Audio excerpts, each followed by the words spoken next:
கருவாடு ப்ளஸ் கஞ்சி. அடாடாடா, கருவாடு வாசம் புலம் நாசங்கிற மாதிரி எப்படி இருக்குது இந்த கஞ்சை பாருங்களேன். இதுதான் அம்பை 16ன்னு சொல்லுவாங்க. சூப்பராக இருக்கும், மணிமணியாக இருக்கும். இந்த கஞ்செல்லாம் யாருக்கும் குடிக்கிறதில்ல, தொண்டையில் தட்டுன்னு சொல்லுவாங்க. ஆனால் டேஸ்ட்டு வேறு லெவலில் இருக்கும்.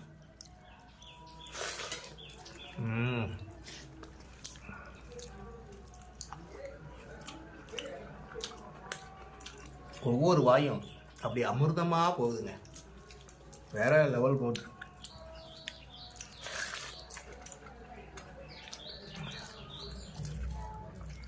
கருவாடு சும்மா சொல்லக்கூடாதுங்க. கருவாடுக்கும் கஞ்சிக்கு தான் உண்மையிலே வேற காம்பினேஷன். இதை அடிச்சுக்கிறதுக்கு டேஸ்டே கிடையாது அந்த அளவுக்கு.